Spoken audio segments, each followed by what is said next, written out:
Right. Good morning. Another great episode here today with David the Indian, and we've got Derek Loudermilk, and we've got other people jumping on the podcast probably later. But David, I know you and Derek have known each other in the past, so why don't you give him a introduction, and we'll go ahead and get started. Okay, Sean, and thanks again. Here we are on Monday, February 10th, and today is an important day for many reasons, but really with related to Derek and the work that Derek does. Like you said, I've known Derek now, I don't know, 5 years or so, but not in. I've never met him. It's only been like a social media type of connection with his involvement with the movie Thrive and Thrive One and Thrive Two. And why that is important is because Derek has direct knowledge of today's epic day is in Zimbabwe. And Derek can talk. I'm not going to mention all of this because I'm sure he has really good.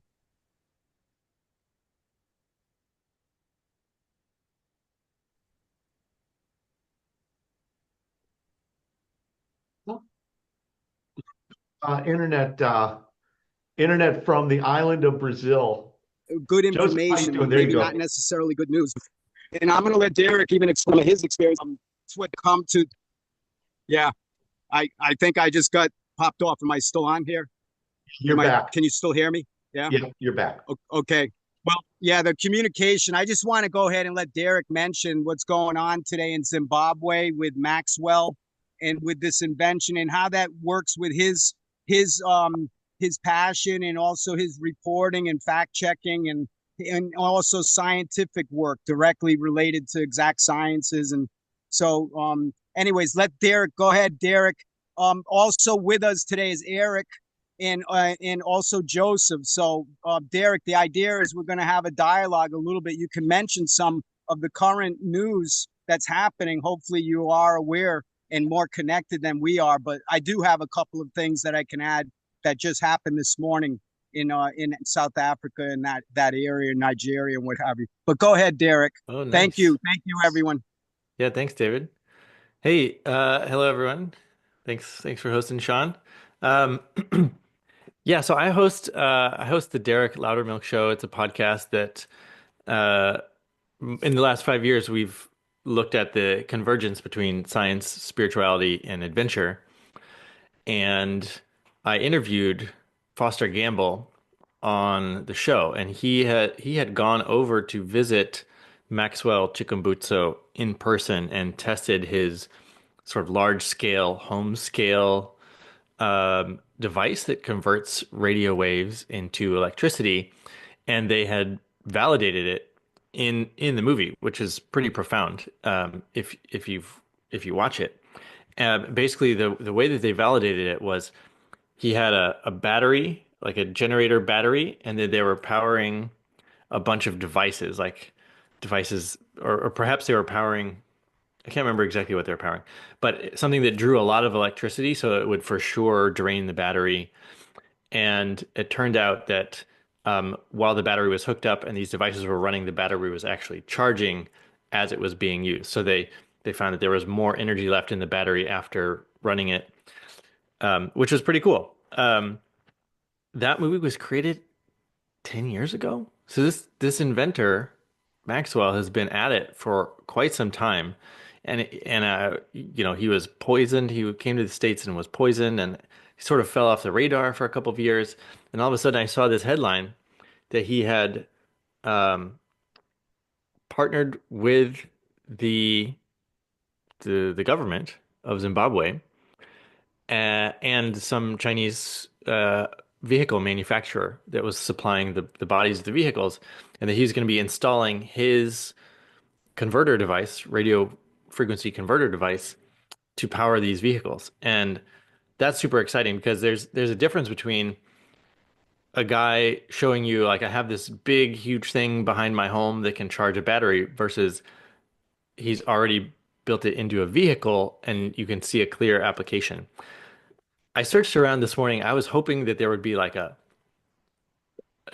news brief of the launch or a live stream of of their announcement. I couldn't find it this morning as I was looking, but it's the official sort of launch of the product is supposed to be today in Zimbabwe. Wow. That's amazing. That's really amazing. Yeah, yeah, that's Derek, for people listening here, let me just let's do this. Let's allow Joseph to go ahead and introduce himself, his expertise from what I know, and I'm just getting to know really Joe because he's very dynamic and very interesting. So let Eric or Joseph, I should say Joseph Eric Mathis, go ahead and introduce himself, and then the Joseph that's actually in Africa, you can go ahead and introduce yourself pretty quickly, like a summary of why this day is important, especially in Africa. But the work that Joseph Eric Mathis is doing has across it's a global effort, and I really appreciate that he's here today. Joseph, go ahead, and you can go ahead and introduce your work if you don't mind. Go ahead. Yeah, am I on? Can you all hear me? Oh, can you hear me? Yep. I can hear you. Sorry about that. Yeah, I basically am. I jump on pretty much any podcast that will have me. So I'm very interested in a variety of spectrums, all the way from basic podcast or YouTube channels that are interested in regenerative agriculture to a variety of spectrums. So I just wanted to kind of set that stage. But my background is I worked in coal country in one of the most unhealthy regions in the country, in Williamson, West Virginia. Ended up working with the Obama administration for about 6 years and launching a nationally acclaimed project called Sustainable Williamson. So basically what we were able to do there is it's kind of the social determinants of health model that we launched there. We built an entire ecosystem that involved connecting farmers markets, formerly incarcerated folks, former veterans into entrepreneurial pipelines where they were growing food at community gardens, getting that food into restaurant systems. We built a federally qualified health center from scratch that basically launched a fairly innovative at the time food prescription program. So basically we saturated the entire county and surrounding region with really healthy food. And we saw a drastic reduction in type 2 diabetes anecdotally, and kind of related to setting the stage for my PhD research. I then transitioned from there to my hometown of Winston-Salem and began connecting the social determinants of health model. Basically, the model of getting really healthy food into people's guts. I landed a job at Cross North School and Children's Home, which I worked with the Center for Trauma Resilient Communities, and started diving into the science of trauma resiliency. So basically, that got me into figuring out what the nutritional profiles, once it hits your gut, how it affects your neurophysiology, all the way to affecting neuroplasticity. And some of the substructures that, for many of your listeners, it seems like the podcast would be interested in, is some of the quantum effects that are related to that. We were able to integrate that platform into the school system, multiple restaurants, hospital system. So we were getting super healthy food, basically building out a kind of a rhizomatic platform of integrating that supply chain into multiple institutions. And while I was doing that, I stumbled into meeting my friend Dan Kietrich with the Bionutrient Institute, and they're doing some really interesting research and correlating what happens when you do certain things to the nutritional profiles of soil and how it affects the nutritional profile of food. So very simple formula that they suggest, and this is very simplified. There's a lot more complexity and layers related to it. But they add additional trace elements that have been depleted from soil, calcium, multiple other trace elements, and basically the plants absorb that and increase the nutritional profiles, sometimes 60, 80 to 100%. So basically what that would translate to is the food that we were growing on the farm that I was a director of for about 2.5 years in Winston-Salem, is you would have to eat 100 carrots that we were growing compared to some of the best organically grown carrots that were grown in the region. So we were able to figure out within a small amount of time how to get that bionutrient food on people's plates, all the way from, like, as I stated before, restaurants, hospitals, school systems. We had, kids actually like composting, building that compost into the soil, growing this bionutrient food. And besides increasing the nutritional profiles, Dan Keetridge also works with John Kempf with AEA Agriculture. And he's been doing probably some of the most cutting edge research related to the correlation between the gut biome and the soil biome and plant immunology. So they have a very proven and scalable strategy for foliar sprays and other amendments that they apply to food. We also add those foliar sprays. Normally you mix it with traditional compost teas to get the good bacteria and other stuff that actually has positive effects on. I can get into more of the science at some point. But I then moved on to taking a pretty deep dive with my PhD, of which I completed probably about 4 months ago, and connecting all these dots around how it actually affects consciousness. And I say the term consciousness not in your traditional, I guess, hopefully this is not taken as a pejorative term, kind of the woo-woo trend of understanding consciousness as a very kind of shallow understanding of quantum entanglement and supersymmetry and all that kind of stuff, but really diving into Stuart Hameroff and Roger Penrose's theory of OR, orchestrated objective reduction, that moves away from thinking that we have the observer effects actually collapse the wave function.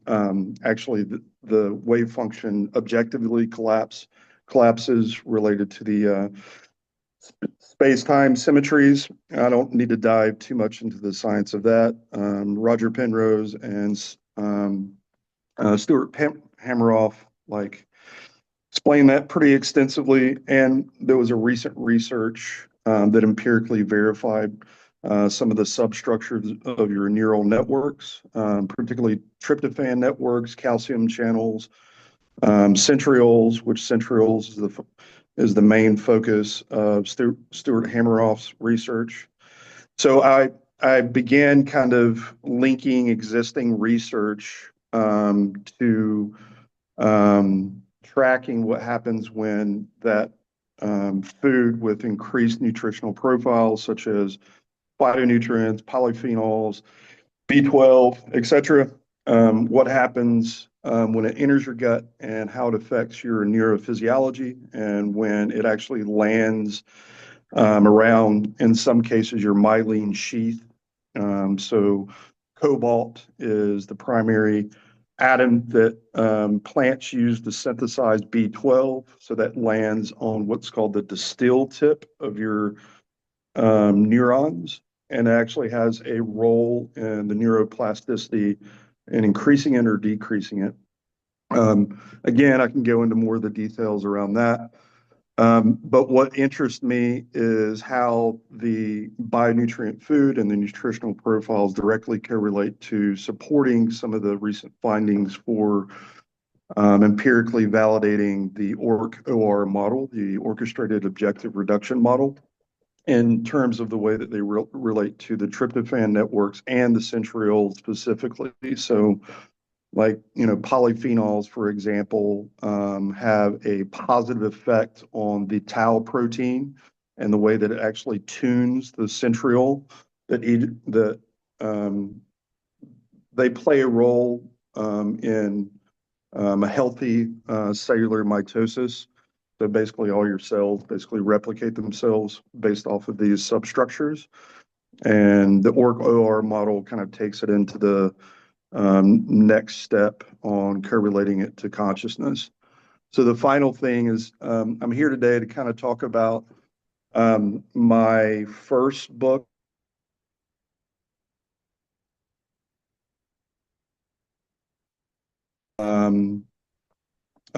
Scholar at the University of Waterloo with the Living Architecture Systems Group. I work under Philip Beasley, who is a world-renowned systems theorist, and he oversaw my research. That research is being converted into a 3-volume work. And right now I'm working on kind of an on-ramp for that. It's called 7-Story Garden, Memoirs of a Redeemed New Materialist. There is presently a Substack platform that I've started releasing some of the chapters related to it.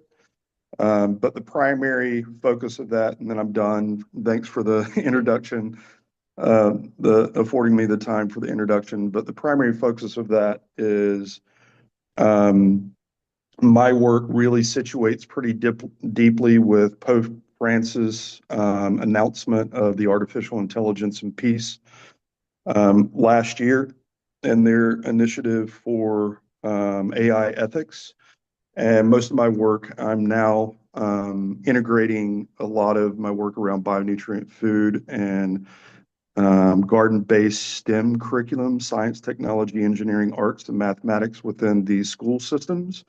So kids will be equipped on understanding what the living systems nature of consciousness is, so they can actually track, like getting their hands in the soil, what happens when they absorb the microbials, how it affects neuroplasticity, and all the way to what I was mentioning earlier, growing bionutrient food, and then basically taking the kids on that path all the way up into understanding the beautiful nature of the way God created our soul in comparison to the machine-based framework for understanding machine consciousness. But I think that kind of gives an overview. And most of my work centers around like expanding Jonathan Haidt's extensive research on the anxious generations. We're basically getting kids, integrating them into gardening and all that kind of stuff to address this epidemic of mental illness that I think he correctly kind of maps out in his New York Times bestseller. But yeah, that gets, I can dive more deeply into the book and all of that here in a little while. But thanks so much for having me. Man, thank you so much for being here. And David, I'll bounce it over to either you or Derek if you want to have some feedback on that introduction. That was awesome. A lot of great information there. Can you still hear me? Yeah, I can hear you, David. Yeah. Okay. Yeah. Thanks, Joseph, for that introduction. What I would like to do is go ahead, just for the sake of, in the matter of timing here. Derek mentioned that today is a very special day in Africa. That in Zimbabwe, they're supposed to be making this not a declaration, but an announcement that this energy system that Maxwell has created for to be able to thrive for our society, really to live the abundance that Joseph was just mentioning. The things that Joseph was mentioning require energy. I mean, this is really the ultimate necessity for us to bring together our vision, our collective vision in a way that we can animate it. Ultimately, that's what we're here for. And Joseph mentioning all of the great work and publications, journals, and what have you. It was very interesting for Derek in the sense that maybe, we can share, obviously, he can go on your show. And that's the whole idea with this World Impact News 24/7 network, is that, like right now, Derek, when we get off, the idea is for you to figure out if you're doing a regular show, then we would work together and program you. So it doesn't have to be a daily basis necessarily. It could be once a week or once a month, but on a cyclical basis where we can market and people can have an expectation when they go on your show. Like, for example, today you're here on this show with the World Impact News, but it's really a show for you. And also Joseph here that just made the presentation, and as well as Joseph in Africa, which so it's a combination. Everyone here benefits. And this is a recorded, open platform for the 24 hours. It's a 1-hour show. So we're going to try to wrap it up here pretty quickly. And what's important right now is Joseph, who's going to hopefully, Joseph, are you still with us, by the way? Can you just let me know that you're still here? And you could just refer to me as Eric to keep it. No, the other Joseph in Africa. Yeah, I know. Just so when you're referencing the other Joseph, just call me Eric, and it'll kind of reduce the confusion. Right. Okay. All right, Eric. Joseph, are you still with us with the Next Einstein project? The Next Einstein project. Are you with us? Because I know that there's, this is pretty difficult. But anyways, maybe Joseph's not here, still with us, and which we'll go back and let Derek kind of guide this. But really, why this is important is because Joseph has an organization. It's called the Next Einstein, and it's a global search committee to find obviously the next Einstein, the one person that pretty much one person that's going to come through with this transformative singularity or unity and understanding of the dynamics of all of our intelligence. And it doesn't necessarily come from one person. That's the whole idea with the World Impact News, the whole network. Each one of us that are connected on a daily basis, you're going to see the wave of information every day coming across the globe, from Tokyo to London to Sao Paulo to New York and then California. We're going to see the resonance, the human resonance. We're going to monitor, the happiness scale, and these other like intangible ways of understanding, I guess, our total intelligence. So I guess Joseph's not here, but the next Einstein could be Maxwell there in Zimbabwe. So I don't know, Derek, what do you think? Do you think this is real? Do you think it's not real? What is your fact-checking, fact-finding, and all of that investigative reporting that you do? What is there a result? Do you have a result for us today? Go ahead. Well, first of all, Eric, super interesting stuff that you're working on, and lots of turns, and thanks for explaining your evolution there. It's fascinating. Thank you. Yeah, and there's some potential. I have kids in a private school that's I did a Jedi training camp with them last year, different consciousness practices, so they may be interested in weaving in some of your work as well. But it looks like Joseph Kazuri has been able to unmute himself. Maybe we should see if he would like to say hello. Hello. Hello. Hello. Yes. Can you hear me? Welcome. We can hear you. Yeah. Good afternoon from Ghana. Yes. Good morning from the States. Ghana is a country in the west coast of Africa. Yeah. Do you want to tell us about you and the Next Einstein project? Yeah. The other day I spoke with a friend about it. My project is I am into royal education. So we're teaching the young girls mathematics, science, physics to groom them to become the next Einstein we're all talking about. And I've seen that in Africa, or particularly in northern Ghana, one of the problems there is that the children don't know anything about mathematics. So it has to take mathematics teachers like us or like me to groom them and to bring them into that order. I started this journey about 10 years ago, and I've been doing that with my friends. We've been able to groom girls who are into engineering, but my focus now is to get smart girls into the sciences, like mathematics, physics, chemistry, the physical sciences for that matter. So when my friends spoke to me about it, I was so happy and excited. That's why I joined for this Zoom meeting. The next thing too is that here in the northern part of Ghana, there is always drought, and there are no irrigation projects to help the peace. So the women have to cut firewood and send to the big cities to sell for money to cater for their education. So we have decided to take care of that. We teach them free. We allow them to come for classes, and we try to groom them to become the next Einstein that we want them to be. So in effect, this is why I signed up for this program. I am grateful for the past speakers. I was busy with classroom activities, but I thank you all very much for listening to me and for giving your audience. God bless you all. Joseph, Thank you. This is Eric in the United States, particularly Indiana, and I'm very interested in your work. So perhaps we could connect. It directly relates to a lot of my work.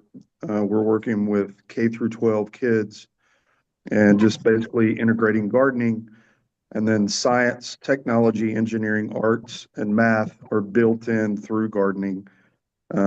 So it seems like there may be some synergies between my work and your work. So I would love to connect. Hello? Once we get off the call too, we can share contact information. And Joseph, do you have a website that has your Can you hear work me? on it? Yes.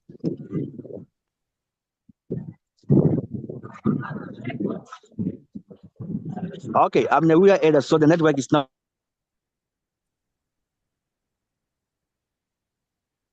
good. So can you please repeat what you said? Website, or do you have we can arrange to get contact information for both Joseph and Derek here, but do you have a website that has your work on it? Or if not, which is fine, then we can share your WhatsApp number after the call. Okay. So I can hear you. Please go ahead. Do you have a website? Actually, Sean, why don't we do this? Joseph and I have what's up together, so we can coordinate. I think I already forwarded Eric, if I recall. I forwarded Eric already the information here for Joseph. So and also I believe Derek also knows Joseph. I think I copied everybody for this show. But for people listening to this, the real important question that I have, if you don't mind, for Joseph there in Africa, in Kenya, the news today is coming out of Zimbabwe, and that's why Derek is here. He's been looking at this story for 10 years or more, and actually today is supposed to be the big announcement with Maxwell. I think it's called Seth Industries. Maybe you could talk a little bit, Joseph. Are you tracking this world news today, which is really about energy and our ability to utilize radio frequencies to generate enough electricity to power, for example, his devices there in Zimbabwe? I believe he has a helicopter and also like an electronic car.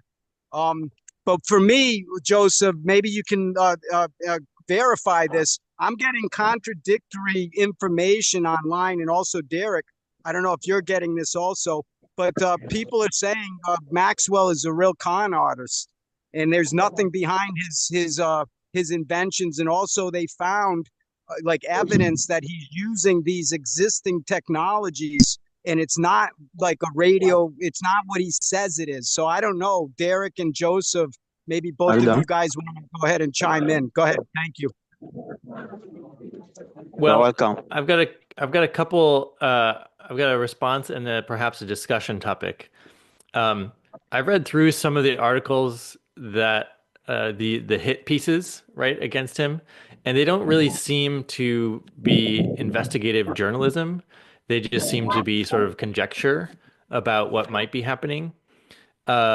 Like an observation that he's using an existing car body. Well, he's, you know, theoretically partnered with this car company. So, um, when I saw the actual scientific experiment that validated his device, um, I was super excited. And a good experiment is designed to be repeatable and testable. So Yes. it's very easy to validate or throw out something that's so any good investigation would confirm or deny the actual results. I will say that I have pretty good intel that the government, the U.S. government, will be releasing, declassifying the last 75 years of. So they've had this patent capture process relating to free energy, anti-gravitics, and many other patents, where for the sake of national security, they will basically hide and conceal any free energy patents um, as they are introduced. So there could be hundreds of these, right? And so when you think about things that are invented around the world simultaneously on different continents at the same time, the fact that we're having a launch or expecting a launch of this product of cars in Africa today, we're probably going to get free energy patents released in the United States this year. We're probably going to learn from other parts of the world the same things. So it's not it's just that this is the time for this particular piece of technology to start to make itself integrated with humanity. Is sort of the way that I feel that it is. So regardless of whether he actually like if it actually takes off right away, amazing. Then the question becomes, what does the world look like when our vehicles and homes and businesses are all powered by free energy? Like, what does that open up? And it's easy to think of the first few things, like everyone saves money on all of their energy expenses. We can do a lot more with automation and things like that. But like, what does it open up in consciousness when we're no longer limited by energy? Um, so I think that might be an interesting discussion. Like, what does a world with free energy look like? Because it might be here real fast, this year, next year. Yeah, I thought about that pretty extensively when I was working with the DOE at the White House under the Obama administration. We were working on one of the first community-owned wind farms in West Virginia, um, upwards of, I think it was about 30 megawatts, and working on a distributed energy strategy using what's called virtual power plants, meaning that you just built in at the branch level these optimization platforms for each one of the buildings and then aggregated that up and then had communication channels between the broader grid and the local production. And we were aggregating that up to what they call community solar projects and everything. And in that midst, and talking at a fairly high level with folks at the DOE. You're bouncing in and out on your audio just a little bit there, brother. I don't know if Sorry about anybody that. else is picking that up, but I'm getting like 10 words and then I'm missing three. And that could What just about, be me over here. Yeah, you, I'm actually hearing you, Eric, pretty well. So on my Okay. end, the okay. recording probably is It might just not be my end. interrupted. So yeah, it might just be Sorry. some interference there locally, but maybe Um, just for the time's the, sake here, because we're already the, almost going on 40 minutes.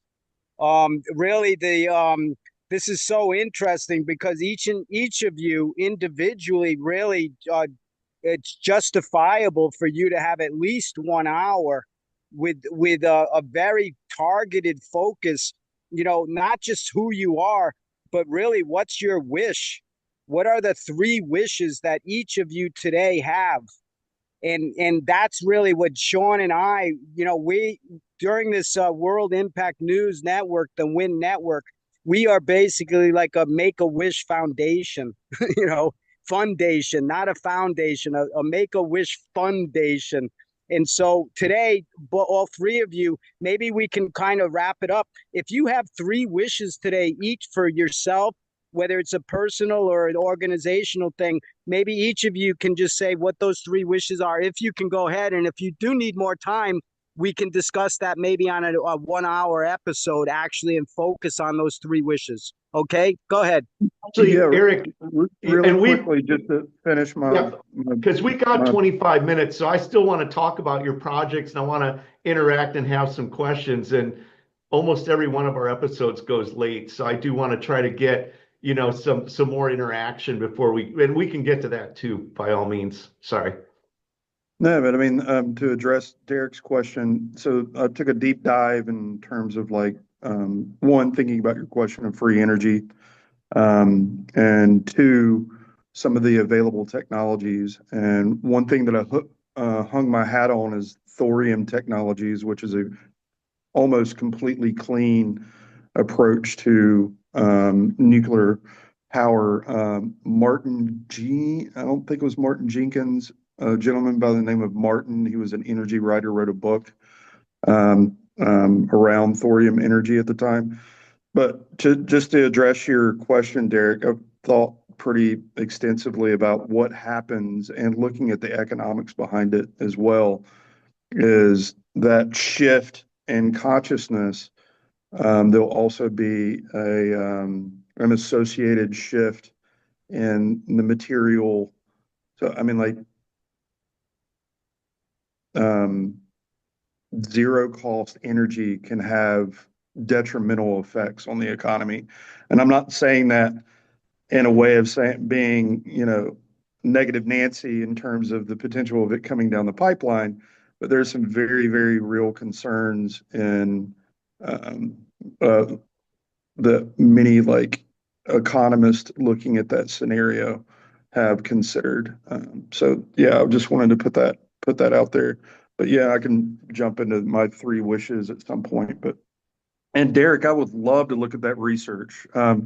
Being able to overcome the second law of thermodynamics, that would be mind blowing. I'm not saying it's not possible, but I've gone down many, many, many rabbit holes, and it's all kind of ended up, not real. In particular, those patents that you were talking about as well. A lot of those patents you can actually do some of the research on the technologies and everything on some of those that weren't released, but I don't know.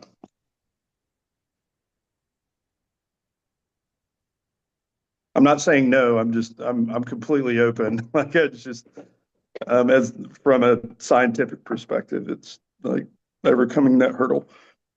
I think you're on mute. I'm sorry, Derek. Oh, hello. Okay, sorry. Yep, there you go. I had muted my mic.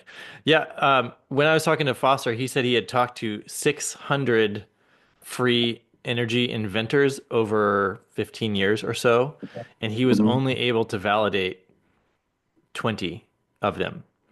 And Yeah, almost all of them had it was like the gold or lead. Like many of them just like disappeared and became wealthy, and some of them turned up dead.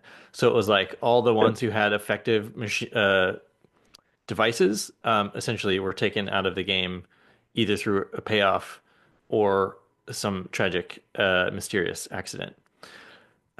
So he was saying like, shout out to any free inventors. Put your stuff like if you get killed, like have a system that will release your work to the world for everyone to like take and run with, because that is your insurance policy against anyone trying to take you out. I again, I think it speaks to like this fact that the world collective consciousness is shifting that would allow any suppressed technologies, whether it's energy related or other, to bubble to the surface, right? The way I see it is systems of control are dissolving, and so that allows things from all kinds of ideas, agricultural ideas, like people are talking about health in a lot of new ways in America this year, and that's only possible because like something has been cleared out, and now we're able to look at it with a little more clarity, a little, fresh perspective. Like, why didn't we think about this before? Like, I can't believe we did it that way for so long. Right? Like the simple um uh like having a relationship with the soil, with the plants, like personal conscious relationships. The native peoples have done that forever, right? Yep. Yep. So it's like how can you think about regenerating your soil or having better water cycle if you don't have a personal relationship with those things and you're not getting good feedback, right? Uh, I, that would have been like not even considered some years ago, but now I think a lot of people are talking about that. Yeah, I could not agree with you more. I mean, but at least stepping into this post 2020, it seemed like there was a pretty big shift that happened with everybody just physically, just being. I did not stay inside. I immediately started building community gardens all over my city as a response to it, because there's a direct correlation to what happens when you get your hands in the soil and the way it builds up your immune system. The science is pretty much very clear around that. But Derek, one, before we do kind of break away, I would love to look at the research that you mentioned earlier um, on that technology. But back on the point is, yeah, like there's, for example, I'm an RFK Jr. fan. I've done a pretty deep dive in terms of his supposed anti-vaxxer and everything like that. There is some, very real cautions. Why is there an insulation that doesn't allow for people to sue large pharmaceutical companies, particularly around vaccines? It's an insulation device within our institutions that is very questionable, but the efficacy of the vaccines is not questionable. The science is pretty clear about it. But RFK has been clear about that, but him stepping into that institution and potentially being confirmed points exactly to what you're talking about, Derek, is people are seeing that there has to be a better way other than the one that we're on right now that leads to a numerous levels of chronic illness, type 2 diabetes, heart disease, et cetera, et cetera. But while doing that and working with pretty extensively with the campaign and a lot of other social movements and everything like that, we have to be very weary um, of keeping our heels dug deeply into the empirical sciences, and not saying like it has everything resolved. But for example, when I was with the environmental movement in Williamson, West Virginia, causation is very, very important. So everybody wanted to change these communities for the better, So then you had the anarchists spinning off, doing their symbolic actions on mountaintop removal sites and believing that it actually does something, but it doesn't really do anything at all, because the coal companies have already kind of statistically mapped out, okay, you've shut down this mine, but that doesn't really affect our overall production rates and everything like that. So it doesn't causally change the conditions of Central Appalachia, as opposed to our model. We were looking to economic diversification, which we successfully pulled off. Even to this day, you can go up into Williamson, West Virginia. So that has a causative effect that literally drastically lowers type 2 diabetes, increases the wellness of the community, all that kind of stuff. So I use that as examples as we're we're entering this new using Thomas Kuhn's framework of, philosophy of science, like a paradigm or a paradigm shift, is we have to keep our focus on what is real as opposed to things that can kind of suck us off into things that don't really like have any causative change in the world. That's just my response. I run into a lot of that around the bionutrient food arena and the health arena, particularly when it comes into what I'm keenly interested in is around the relationships between quantum, which is a label that a lot of people just throw all over the place, not really understanding what that is, and consciousness, which is also another label that people just throw all over the place. That,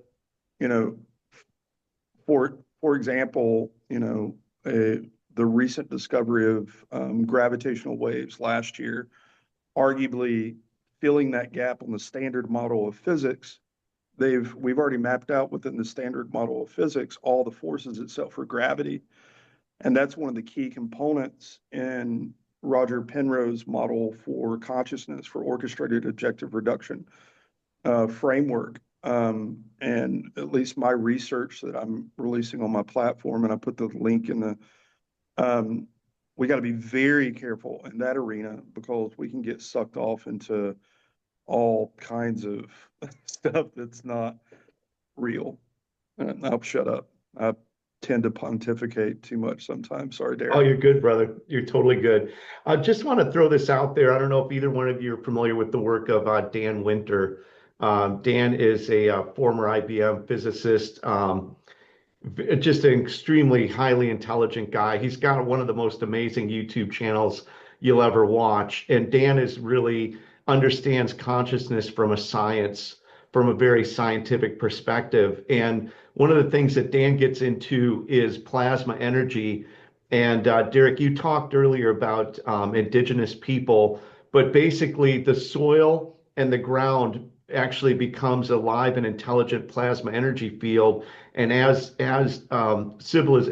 generations of people work the soil and have in the land, that land actually becomes a sort of a ley line of intelligent plasma energy.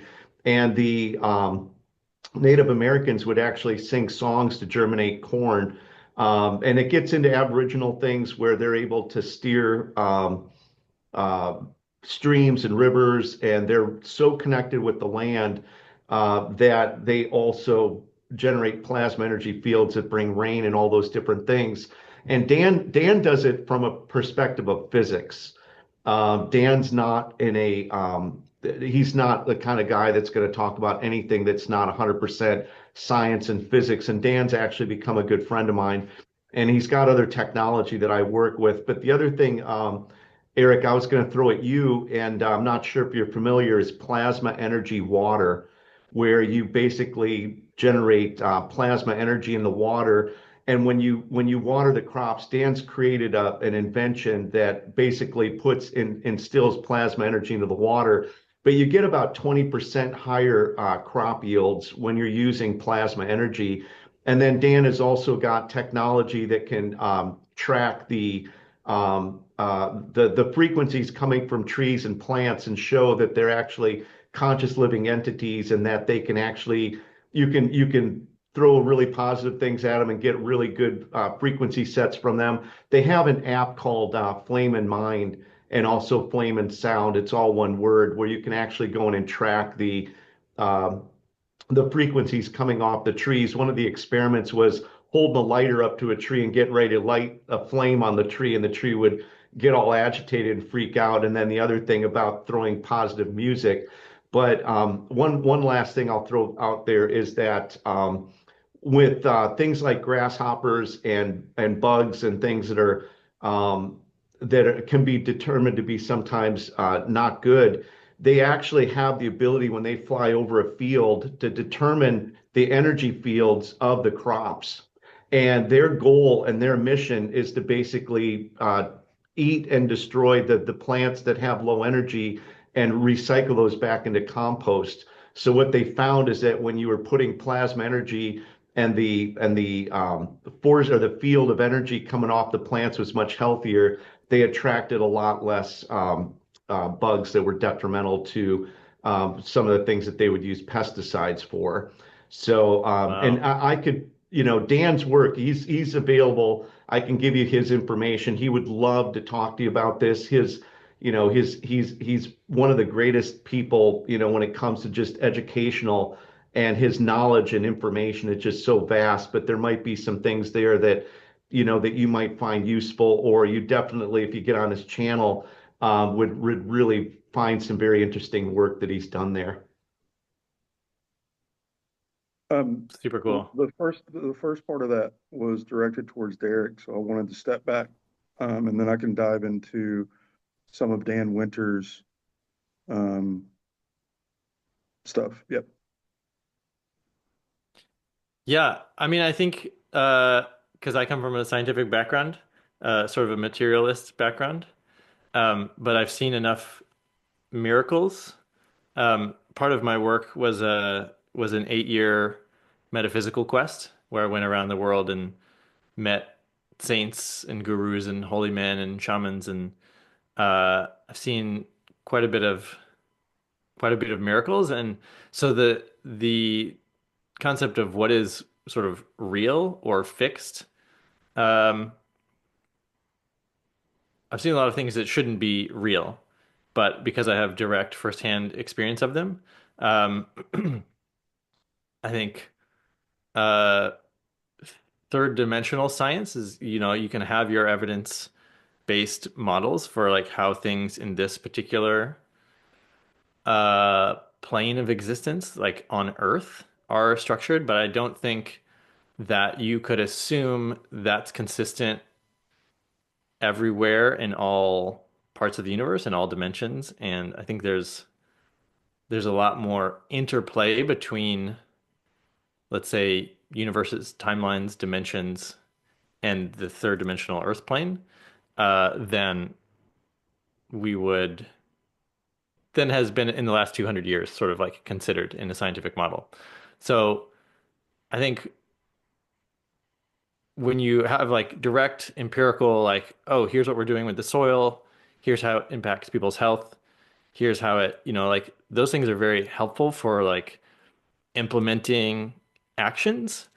But I prefer that's a very linear sort of um, way of going about things. And the way I view the world is sort of a nonlinear. And when you say quantum, like uh, going from like one state to another state, without that sort of like movement in between, and that sort of infinite potentiality of like this could immediately become that. Um, that's sort of how I view scientific research currently. Yeah, I agree with you, Derek. So my present work, which is on ramp to my 3-volume work, and then etc. I'm Catholic, deeply Catholic, and miracles is a fundamental strand that runs through our tradition. Hmm. In particular, the empirical sciences related to the Shroud of Turin, which are pretty much undebatable at this point, of which Robert Spencer, has covered extensively in his recent book, Christ, Science, and Reason. And the other one is, Eucharistic miracles, where they've actually found flesh that was growing within the host and then sent it off to several universities to do third-party assessments of what was going on with that. And that's the kind of empirical validation I believe that we need as tools as we're starting to navigate this metaphysical space. That if, I have zero issue with, pure potentiality and all that. I think that is the realm in which, we will discover the actual science beyond the standard model of physics. that is nonlinear. And most of my work is in nonlinearity emergent systems, particularly around what's called new materialism and philosophy. Derek, we're right there together, but there is a causative framework that you can use for mapping out that. For example, Manuel Delanda at Princeton University, of whom I was going to study under at European Graduate School, has extensively mapped out a fairly new analytical framework for mapping out those kind of nonlinear relations. He uses a lot of the work of the physicist Ilya Prigogine, who won a Nobel Prize for his work in far from equilibrium thermodynamics. Um, and I say all that, I'm very, very open to miracles, but within Catholicism, that also comes with, although when we send the host that has flesh from the heart, because they can map out the striations of the cellular wall and identify where it actually came from the body. I'm And this sorry, is what do you mean by the host? the host is what we bless. So it's the blood and flesh of Jesus Christ. So during the Mass, they bless it, they hold it up. We as Catholics believe that it is actually the blood and flesh of Jesus Christ. Mm. Well, there's certain miracles that have occurred throughout history to where that host has converted itself into fleshy substance, and the Catholic Church has a very strict criteria of either validating or not validating a miracle. So they send it off. They normally like pull in atheists or whatnot to actually verify the whether or not the miracle is real. So even though they have that verification causal chain, if you will, Derek, kind of answering your question, it doesn't mean that we as Catholics do not accept that supernatural realm whatsoever. We don't know how it turned into flesh, at all. Like, but we do know that through that causal chain that something did happen, and we can leverage that in conversations with modern scientists that would cause them to question as well. So we need those same tools, such as when you were mentioning earlier, Sean, Dan Winter. I am somewhat familiar with the plasma energy fields and everything like that, but I am familiar with a lot of the when it starts saturating into the peer review studies and everything, there are some ways in which the predominant scientific field pushes stuff off because that's what it is. It's a institution, very much like quantum biology was on the outskirts of the standard understanding of quantum physics, because we believe that those quantum effects would not happen in warm and wet environments, and now we're finding that they actually do, and they're building causative frameworks to map that out, not based off of traditional empirical models. So I would say, like with Dan Winter's stuff, I would place that in a speculative realm. And in my world, I'm more interested in what Derek was talking about, is that causal relation, step one, step two, step three, step four, because there are direct correlations to, like if we put trace minerals into soil, X, Y, and Z happens. But I just think it's like there's our faith, Catholicism, has basically cracked the nut on how to establish that causation while still being open to the supernatural. Hopefully that makes sense. Mm-hmm.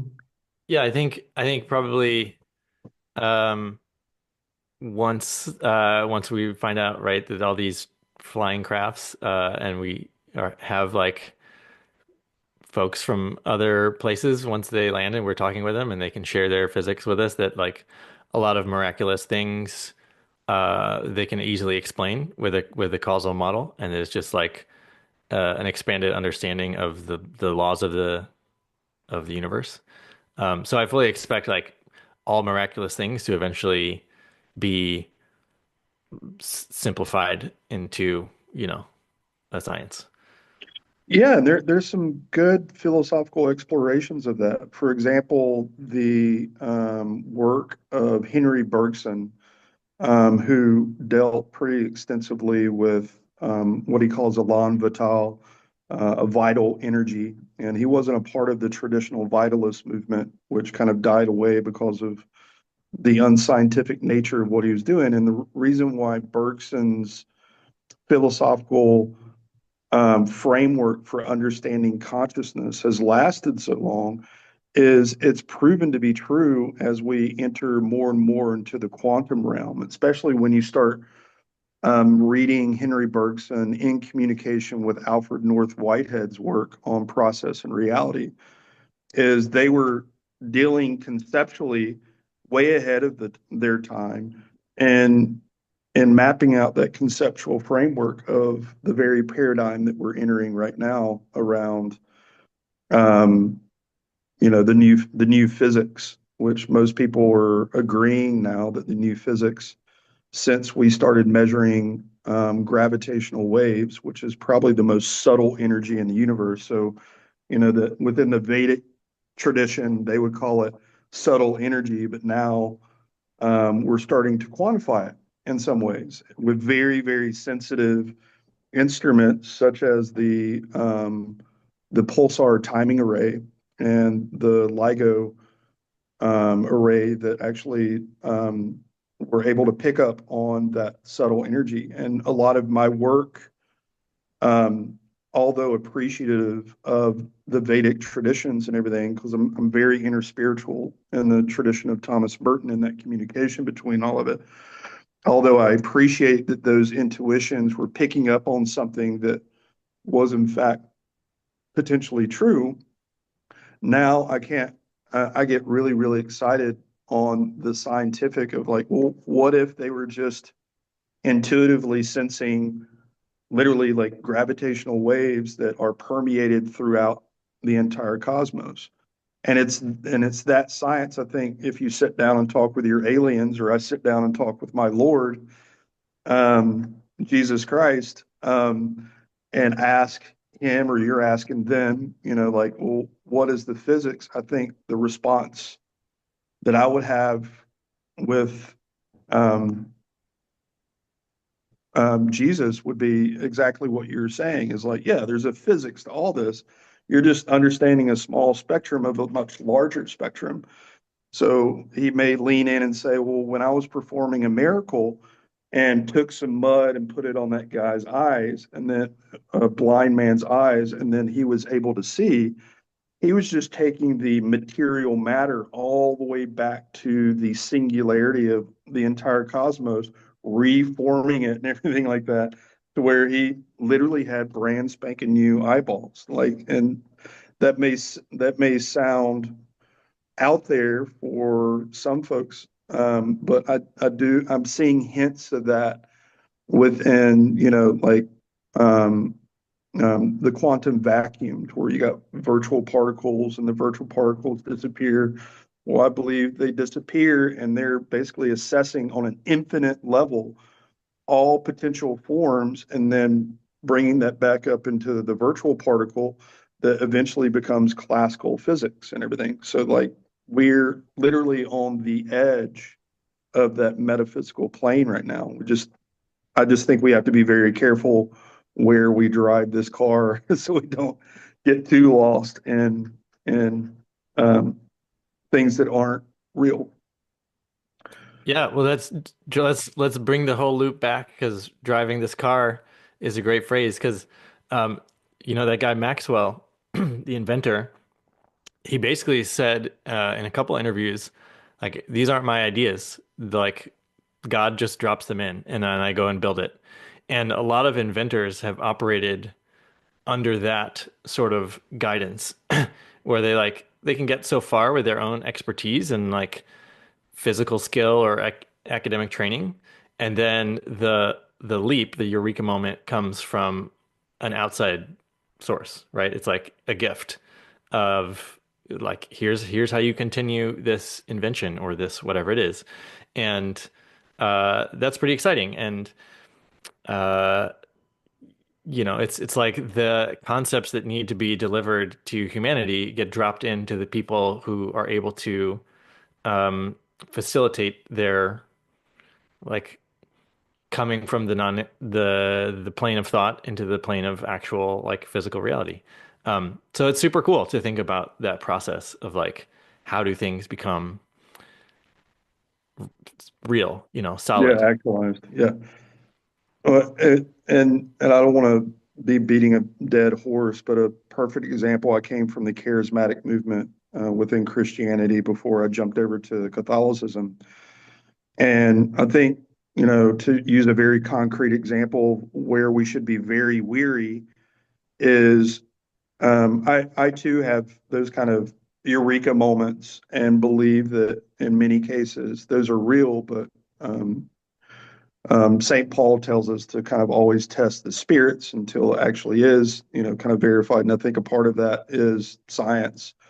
But, for example, President Trump's recent announcement of Paula White Cain as his kind of pastoral guru or his new, I think, a Department of Faith or supportive faith. She's a very real example of a charlatan within the Christian tradition, to where she believes she uploads these things from God and then is able to manifest something continuously. But when you kind of pop the hood on what she's doing, she's a prosperity gospel that's basically figured out a pretty sophisticated way of getting people to donate money to her based off of something that is inaccurate. But while simultaneously, as you've experienced in your life, there are real saints, there are real prophets, so we've got to come up with a navigational system that enables us to filter out those charlatans, such as Trump's right-hand pastor right now, which a bunch of us Catholics are kind of in shock, like, oh my God, she's horrible. But while also being open to, for example, the mystic traditions that have formed a lot of the framework for the modern scientific methodology within, Orthodox and Catholic Christianity or whatnot. Prophecy is real, the supernatural is real, but also man's capacity to pull the wool over our eyes is also very real. So I just think that we should be cautious as we're moving into this new paradigm shift of connecting quantum Derek, and just consciousness. real quick, I also have been very blessed to have been around a lot of uh, sadhus, yogis, spiritual people, been to India and been around what we would call like Siddha Mahatmas, right? Which are sort of people that have developed a lot of different powers, but they're not like in India. That is something that we all have the ability to do. The educational process with a lot of the sort of would call sampradayas or mystics or what have you. I think about SRF and Paramahamsa Yogananda and some and the Kriya Yoga and a lot of these different things were really just ways for us to tap into skill sets that we're naturally given as humans. And a lot of those, when you start going into history, I don't want to say we've been dumbed down, but we've sort of been disengaged from a lot of that and put into um, uh, fear and control mechanisms within the body where we identify ourselves as instead of spiritual beings having a human experience, we're switched into the human body or having a human experience, the exact opposite. So I think we're very exciting times right now because I think both spiritually and physically, there's a lot of new inventions, there's a lot of new knowledge, there's a lot of new things being unveiled. But I do think that, in some ways, we're right on the precipice of a lot of new technology, new knowledge, and new information getting ready to be released. And some of it's stuff that's possibly stuff that they've known for thousands of years that got buried. I know that there's a lot of technology that we deal with some of the technology that Dan deals with, and it gets into the pyramids, and what the pyramids were for and what they were doing. But germinating seeds was a big deal, and putting seeds down in the bottom of the pyramids was a huge deal for cultivating crops. And there's a lot to be said that the pyramids were actually the very first free energy devices.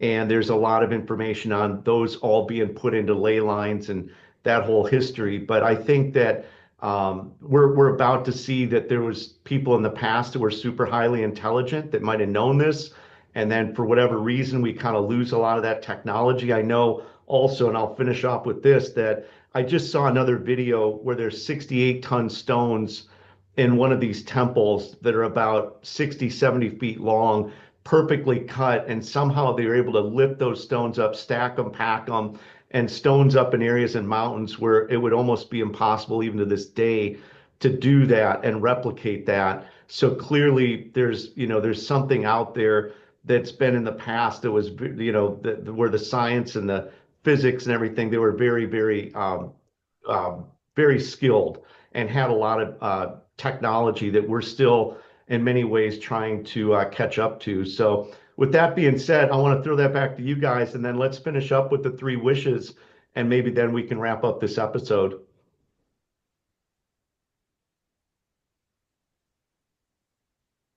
Yeah. I have memories of being at the construction of the pyramids, and it's super fascinating, right? To just like one of the big questions, how do they move those stones? Um, and from what I can tell, it's a combination of acoustics and telekinesis. So like a physical effect, Eric, using acoustics to change the density of the stones, and then once they're light enough, then they kind of get this marshmallowy texture. They become much softer and lighter. Then they can simply be moved by a group of people using um, telekinesis abilities, and it's sort of a very quick construction process. Um, so yeah, super fascinating to think about like the perhaps the cycles of human history and like how technology has perhaps been like much higher, or spiritual understanding has been higher and then lost over, millennia. Um, so yeah, I think there's a lot of exciting things to be revealed.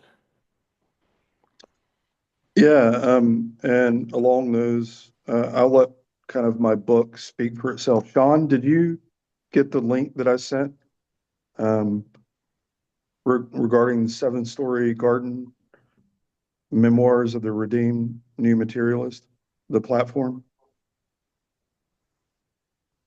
I, Was that in our WhatsApp chat? no, I sent it in this Zoom Oh, in chat. the chat right here? Yeah. If you wouldn't mind including that link in the video description, Absolutely. that so in response to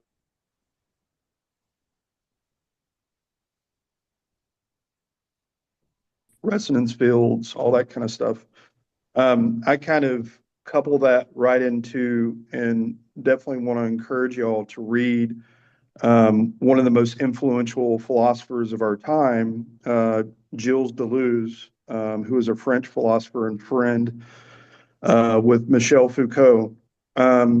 Most of his work, at a very esoteric level, deals with a lot of the stuff that you are talking about, the metaphysics that are related to it and everything like that.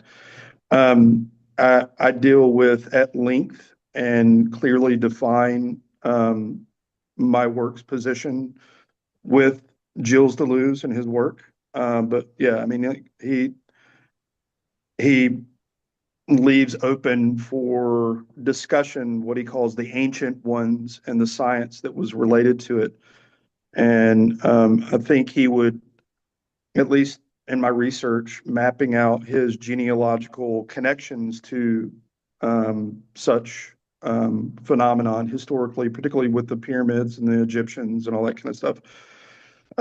He and others that are involved in his particular project, which is now called New Materialism. The guy that I've mentioned that teaches at Princeton University, Manuel Delanda, is also a part of that. And Rosie Berdati, I think, yeah, she's over in England, and professors at Berkeley University, et cetera, et cetera. It's pretty widely saturated, but not known. My work, or the platform on Seven Story Garden, specifically addresses a lot of those issues, and also clearly provides an account of why, at least from the Catholic perspective, how we can properly discern which avenues we should explore and which avenues we shouldn't. So, not saying I'm not open to all of that. I'm saying, like, that's a reality, but it's a reality that from this side of the fold, that some of those avenues and everything, and I'm beating the same drum, is we always have to be cautious. Our metaphysical framework is, we believe that the Godhead, the true in God, created a universe that is intelligible, and what we understand that from an Eastern Orthodox perspective, we have a very rich tradition called hesychasm, which is our meditation tradition that deals with the way that we immerse ourselves within the energies of God. And this goes all the way back to the patristic period of the fathers. And we also have the Catholic side that deals with the very intellectual, rational framework. So those two lenses is the way that we navigate that metaphysical landscape and tools that we have for navigating it. So most of my work kind of deals with how to deploy that and navigate, the philosopher that I've mentioned, Gilles Deleuze. If we want to jump into the three wishes, let's do it. We could play a ping pong game, Derek, and you do one and I'll do one. Well, this is sort of a wish for for everyone, and a project that I've been working on the last couple of years, but sort of along the same lines of what does the world look like with free energy? Like, what does a world look like where everyone has enough resources, right? Like, so whether it's at first, many years ago, I was thinking universal basic income. Currently, we're working on creating a new currency that's credit-based currency that sort of would create plenty of financial resources. And this is probably in the sort of midterm, like nearest couple of decades. But yeah, releasing a new treasury and a new currency. So that goes. My wish then is just like for everyone to have enough resources to do their research, community building projects, school building, like whatever it is. Because I hear from people all the time, I want to start a school, I want to do this project, and I don't know exactly how to get funding. I'm not wealthy, et cetera, et cetera. So I think that's one of my primary wishes, is that people have enough resources to do their amazing works. I'm right up there with you, Derek. I think I'll state the same thing, just differently. I wish people all over the world would return back to building a relationship with the soils. From our tradition, Adamah in Genesis, which was the original Hebraic term for the female aspect of Adam. I'm probably framing it wrong for the Jewish scholars out there and everything. And when we were in Eden, when we were cultivating that relationship with the soil, simultaneously was understood as a form of worship. Not worshiping earth, but worshiping the creator. So I'm hoping that as we all start plugging back into the soil, we're able to open our eyes and realize the Godhead from which we all come from. So, and then we got, I guess, 2 more wishes. Derek? I don't know. I mean, those wishes pretty much cover a lot because like Everything. there's a lot of minor wishes you could tack on there. Uh, that I don't know. It's like it's all sort of your daily 3D concerns. Like I wish this would be easier or that, but I'm happy with it with a single wish. Sean and David, I don't know if you're still listening, but one of the ways that David and I had initially connected was over building community. We were initially buying land in Asheville, North Carolina, and we put that project on pause to have our third child. Um, and it's kind of fortunate that we didn't because some of the other folks in that project got washed away in the flood. Um, so we dodged a bullet in a way. But we're working on a project in Guatemala that already has land, that already has international partners, building a New Earth village there, working with local sustainable agriculture experts, working with the Mayans who have a extensive long-term relationship with the land. And so, yeah, just I don't know. Maybe my wish would be just to if it's called Starseed Village, um, for people to check that out. And I think a lot of people are asking the question, am I supposed to live where I'm living? Is this the right community for me right here where I am now? And if not, where is my community? Where are my people physically living? And because I hear that in coffee shops when I go out, I hear people saying like, I need to move, and I feel the same. So yeah, maybe my wish was related to if you feel like being part of a community like that, or if you want to contribute to a community like that, or fund a community like that, this is the great time to do that. Love that. And Great. Derek, I Yeah, would well, like Sean, to get any web addresses. I got that one, Eric, that you put up. I'm going to put that down there. Is there, Derek, is there a web address or something where that information on that project is online? Yeah, I'll send those Yeah, to you. send it And over. And for anybody uh, watching the video, go down to our description and you can get all the links from today's podcast. if I could Awesome. say a few words, could I chime in here? I know that we've already run over here on this hour, but we can wrap it up. Is that okay? yeah, Yeah, I got one more prayerful. Go ahead. I'm hoping that this podcast is widely heard from folks, and not for selfish reasons, but my project centers around the Vatican's project for artificial intelligence and ethics, and with the recent Chinese Skynet project, which is terrifying, and the recent announcement of the Stargate project over here on our own native soil. It's a rapid investment in deployment of AI infrastructure around the world. There doesn't seem to be any cautions in terms of regulation around that. And all my work really centers around artificial intelligence and the good things that can come from it and the bad things that can come from it.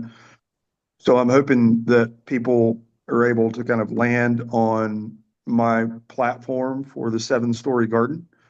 And even if they don't really digest most of that, if nothing else, people start exploring some of the really important work that the Vatican's doing around artificial intelligence and peace. They're literally the only ones that are bringing together global partners to agree to that regulation is something that we should all be moving forward, or else we'll have a lot of this right here where there is literal scientific evidence, copious amounts of it, of how the negative effects are causing a mental illness epidemic with our kids.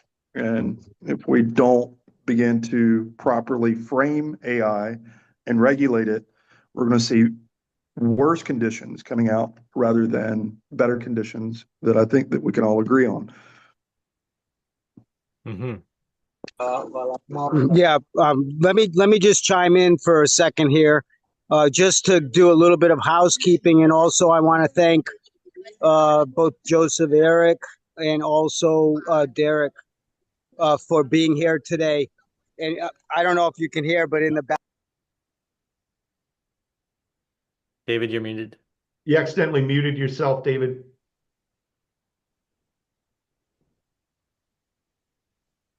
Can you still hear me? Now you're back. You hear me? Okay. Yeah. Well, I just want to, in ending this, for Joseph, Eric, and also for Derek, coming together, this today is a very special day because really the synergy is what this is all about.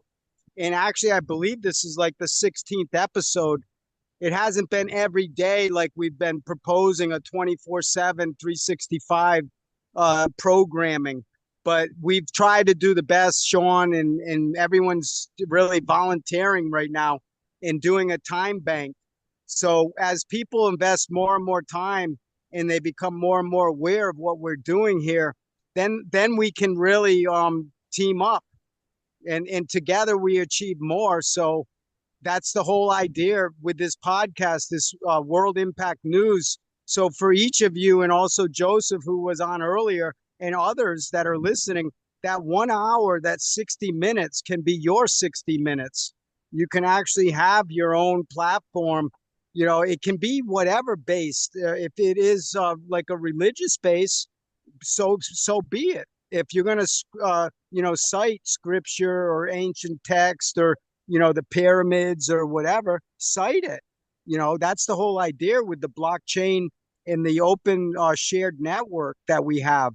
And there's a lot of things and I'm not going to go into them all right now, but in closing for this particular episode, today was an event that, like Derek said originally, it would be really nice wouldn't it be nice if we could find out what the heck is going on? It's in Zimbabwe, so there's got to be media and the government, the president himself there, or prime minister, I'm not sure exactly how to describe that, but the leader has been like endorsing, Maxwell and this energy device, and which is all great. And whether it's true or not really is irrelevant. That's the purpose of us coming together, because we can see that our technology is beyond gravity and gravitational force. We are on the other side, which is anti-gravity and levitation in electromagnetic motors. These motors do not have a combustible, like friction, doesn't create thermodynamics or heat, but it creates everything with data and with energy. And these are all vibrational tones. So we've already talked about coming up here for everyone listening, and for also Derek and also Eric right now, and anyone that wants to get involved, in 2 weeks, in 2 Fridays, not this Friday, but the next Friday on the 21st, from the 21st of February until March 1st, we are having what's called the Hibernational Festival. And it is a festival for an annual event here in Brazil to open up Latin America Stargate.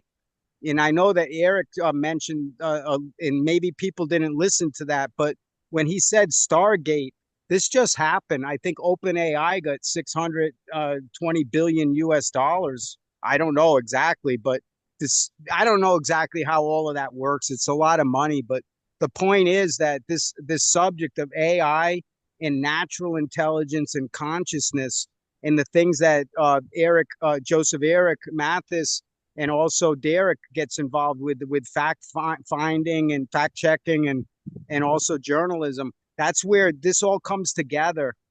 And that's what's important. What makes this network different is that we are all connected. So like yesterday, I should say, not yesterday, because we were off on Sunday and Saturday. It was very unique this week. Sean needed some time, and there's no contract or anything. We are going with it. So we are back now. It's Monday on the 10th of February.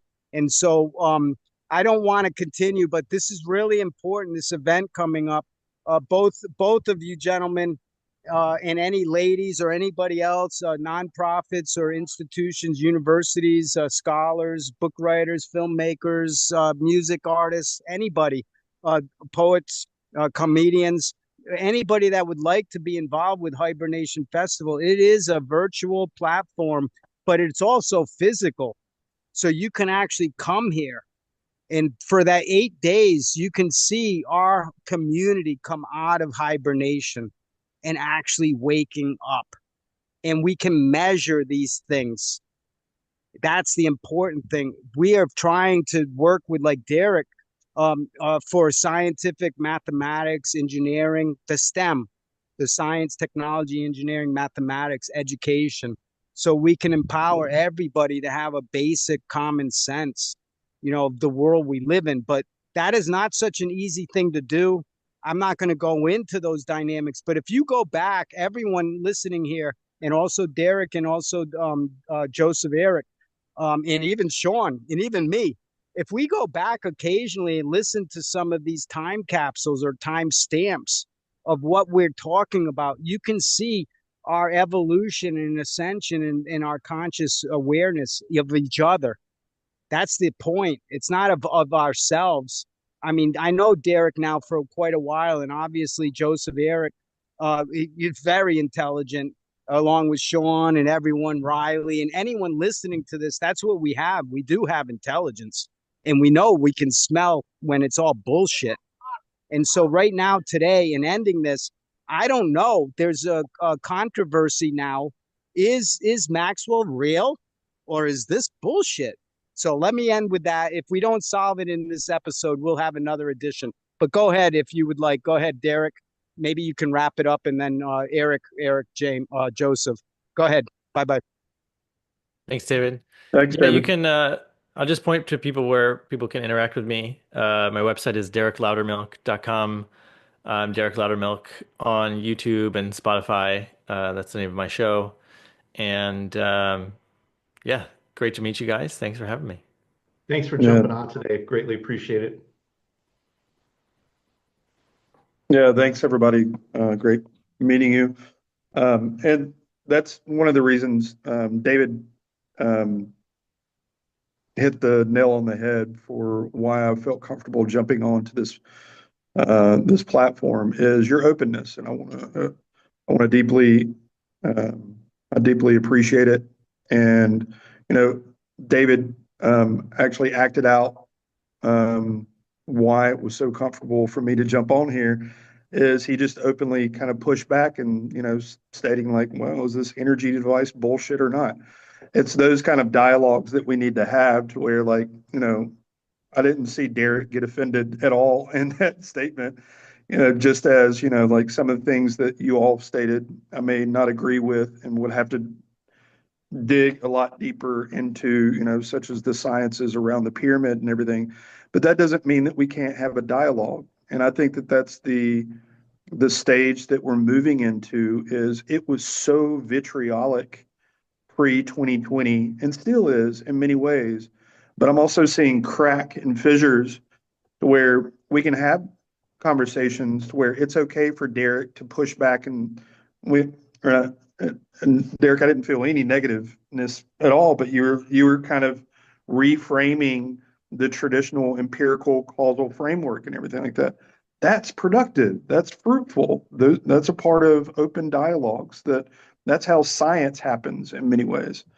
So that's why I jumped on this podcast, because I was really comfortable with the openness of I can draw clear lines and say, well, I, like the poster behind you, Sean.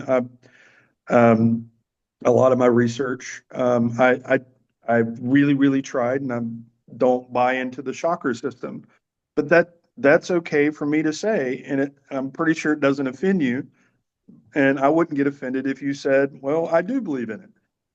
It's those kind of conversations that the world really needs. And I'm hoping that much like this podcast and future podcasts, we can all demonstrate, like we can have our own world. It doesn't mean that every time Sean says something, it kind of colonizes my consciousness, and all of a sudden I'm possessed by an idea. That's not how the world works. It's like it's open dialogue and everything. So I just want to thank all of y'all for, very appreciative for the openness and inviting me on this, and my strident empiricism for being open to that as well.